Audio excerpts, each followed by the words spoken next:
महाराष्ट्र के उप मुख्यमंत्री देवेंद्र जी, हमारे प्रदेश के अध्यक्ष चंद्रशेखर जी, संस्था के अध्यक्ष मेरे मित्र एडवोकेट सुनील मनोहर जी, उपाध्यक्ष अजय संचेती जी, इस भव्य वास्तु निर्माण करने में जिन्होंने अपने जीवन का समय समर्पित किया है, ऐसे शैलेश जोगड़ेकर जी, कोषाध्यक्ष आनंद औरंगाबादकर, विशेष रूप से शुरुआत से लेकर आज तक इस हॉस्पिटल में निष्पृह निस्वार्थ भाव से जिन्होंने सेवा दी है, वो डॉक्टर आनंद पाठक, श्री ललित टेकचंदानी जी और उपस्थित सभी भाई और बहनों।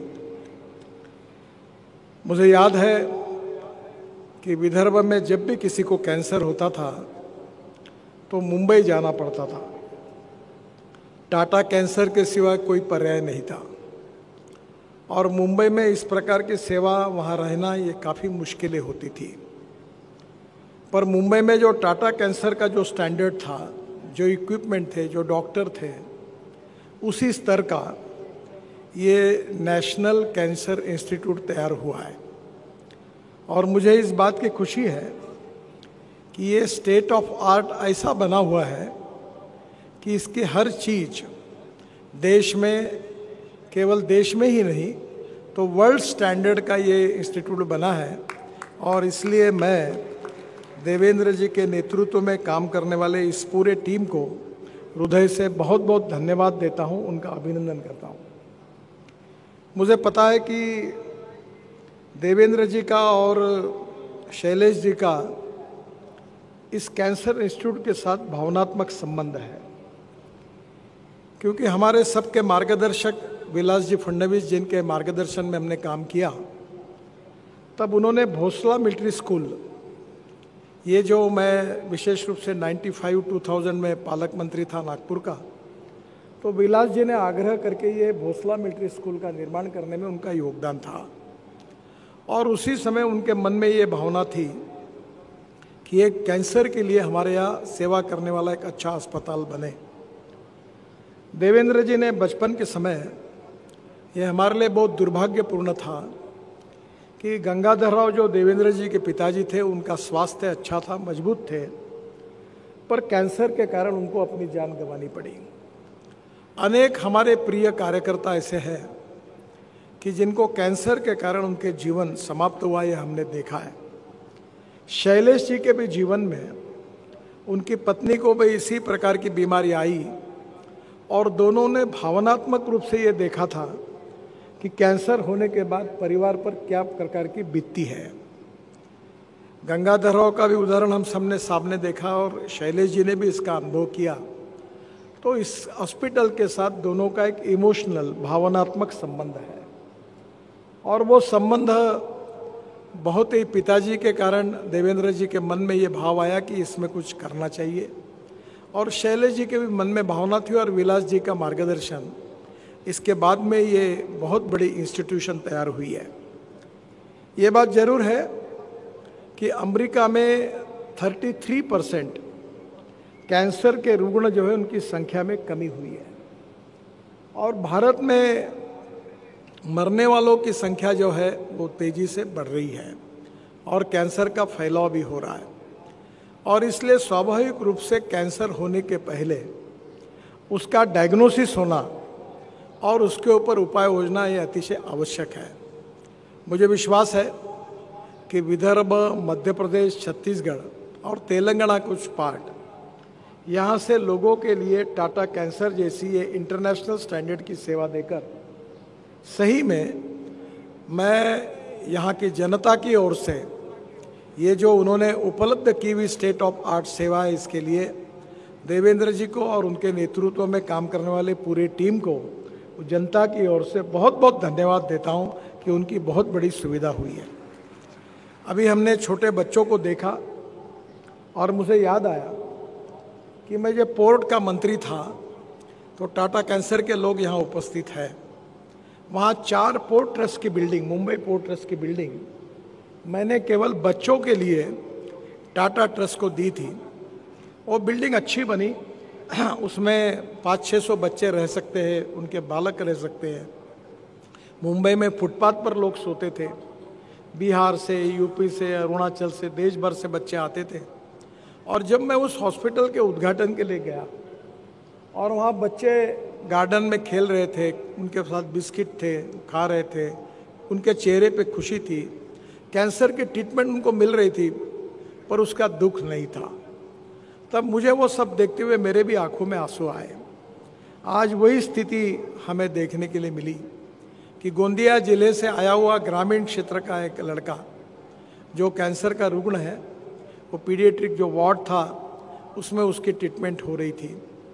घर में एक परिवार के सदस्यों को रहने की अनुमति थी, पर ये सब वही अनुभव कर सकते जिनके घर में ये संकट आता है। मुझे बहुत दुख है कि मेरे घर पर मेरी लड़की जैसी बड़ी हुई मेरी भांजी, जिसकी पूरी शिक्षा मेरे घर पर हुई और लड़की के समाने में उसको मानता था, उसका भी 1 महीने के पहले कैंसर से निधन हो गया।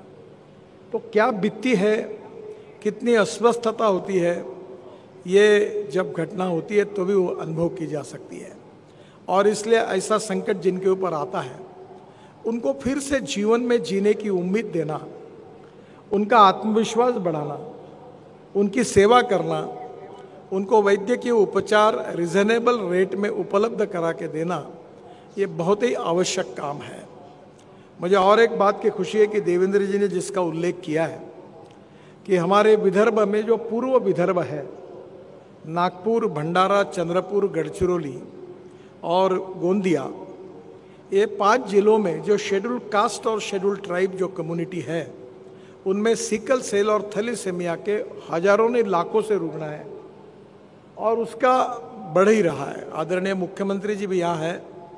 हमारे महाराष्ट्र सरकार की ओर से मेयो में हमने इसका डिवीज़न खोला था। अभी बोन मैरो के लिए WCL से 10 लाख रुपए पर पेशेंट, ऐसे करीब 50 लाख रुपए मैंने अलग अलग संस्था से 5 करोड़ इकट्ठा करके रिलायंस हॉस्पिटल में बोन मैरो की ट्रीटमेंट की। और ये कभी कभी बेंगलोर जाना पड़ता है, ये व्यवस्था यहाँ नहीं है। हमने एम्स में भी ये कोशिश कर रहे कि इसकी व्यवस्था हम करेंगे।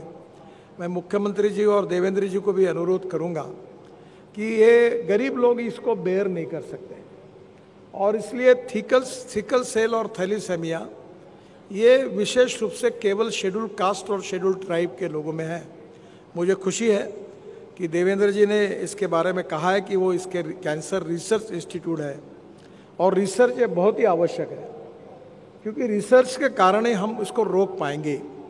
अब जब अमेरिका में 33% कमी आई है तो भारत में भी आ सकती है। और इसलिए डॉक्टर पाठक जो कह रहे हैं वो बिल्कुल सही बात है कि रिसर्च को ज़्यादा प्रायोरिटी मिलनी चाहिए ताकि हम कैंसर मुक्त देश को बनाने का सपना पूरा कर सकेंगे। मुझे बहुत खुशी है कि दोनों दृष्टि से अस्पताल का निर्माण ये बहुत बड़ी उपलब्धि है। जनता के लिए विशेष रूप से किसी को कैंसर हो नहीं, पर अगर होता है तो उसको जान बचाने के लिए यहाँ अच्छी ट्रीटमेंट है, ये बहुत बड़ी उपलब्धि है। और निश्चित रूप से हम लोग अक्सर एक बात कहते हैं कि शिक्षा के क्षेत्र में, स्वास्थ्य के क्षेत्र में हमने सेवा का संकल्प करके सेवा करनी चाहिए। देवेंद्र जी ने अपने जीवन में जब वो मुख्यमंत्री थे और एकनाथ जी MSRDC के मंत्री थे तो उन्होंने एक बहुत बड़ी भेंट महाराष्ट्र को दी, ये समृद्धि महामार्ग के रूप में। और ये समृद्धि महामार्ग जो है यहीं से थोड़ा 5-10 मिनट जाने के बाद सामने वाला रोड नेशनल हाईवे है, पर बाद में समृद्धि महामार्ग लगता है। तो ये लोग कभी भूलते नहीं, इतना अच्छा रोड बना हुआ है। और उसी प्रकार से देवेंद्र जी ने अपने जीवन में ये नेशनल कैंसर इंस्टीट्यूट की भी भेंट विदर्भ की, मध्य प्रदेश की, छत्तीसगढ़ की और तेलंगाना की हम सब जनता को दी है। मैं आप सब की ओर से, जनता की ओर से देवेंद्र जी को विशेष रूप से उनके पूरे टीम को बहुत बहुत धन्यवाद देता हूं। और निश्चित रूप से आने वाले समय में आज कैंसर जिनको हुआ है उनको उपचार हो रहे हैं, पर ये रिसर्च इंस्टीट्यूट अपने रिसर्च के साथ हमारे यहाँ कैंसर ना हो इसका प्रिवेंटिव डिटेक्शन भी होगा और प्रिवेंटिव उपाय योजना भी करने में कामयाब होगा। इसी भाव का विश्वास व्यक्त करता हूं। और फिर से एक बार इसमें सबसे ज़्यादा सहयोग अनेक लोगों ने किया है और उनके सहयोग के बिना ये खड़ा नहीं होता। उन सब बहुत से लोग यहाँ उपस्थित भी हैं। अच्छे काम के लिए सहयोग करने वाले लोग उतने ही महत्वपूर्ण हैं कि जिनके सहयोग के कारण इतना बड़ा काम खड़ा होता है। तो निश्चित रूप से उनको भी मैं धन्यवाद देता हूँ।